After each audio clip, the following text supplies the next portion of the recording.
Hi. అగ్రకథానాయిక Samantha వివాహబంధంలోకి అడుగుపెట్టిన విషయం తెలిసిందే. సోమవారం తెల్లవారుజామున కోయంబత్తూరులోని ఈసా యోగా సెంటర్లో ఉన్న లింగ భైరవి దేవాలయంలో సమంత రాజు నిడుమోరు పెళ్లి జరిగింది. వీరిద్దరూ భూతశుద్ధి పద్ధతిలో వివాహం చేసుకున్నట్లుగా ఈసా సంస్థ ప్రకటించడంతో ఇప్పుడు అందరి దృష్టి ఆ సంప్రదాయంపై నెలకొంది. భూతశుద్ధి వివాహం గురించి తెలుసుకునేందుకు నెటిజన్లు ఇంటర్నెట్లో తెగ వెతుకుతున్నారు. ఇంతకీ ఏంటి వివాహం, దీని ప్రత్యేకత ఏంటో మీకు తెలుసా? భూతశుద్ధి వివాహం అనేది యోగ సంప్రదాయ విధానంలో వేలాది సంవత్సరాలుగా కొనసాగుతున్న అత్యంత పవిత్రమైన వివాహ పద్ధతి.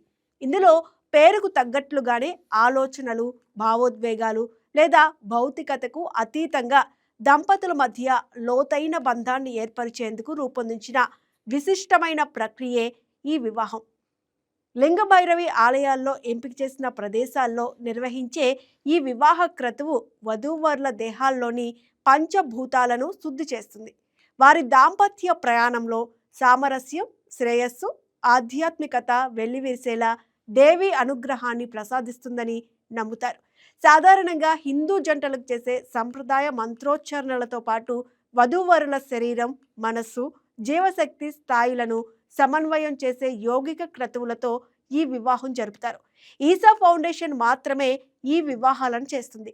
ఈ క్రతువులో వివాహ జంటకు ప్రాథమిక స్థాయిలో లోతైన బంధం ఏర్పడుతుందని విశ్వసిస్తారు. Please subscribe to YK TV.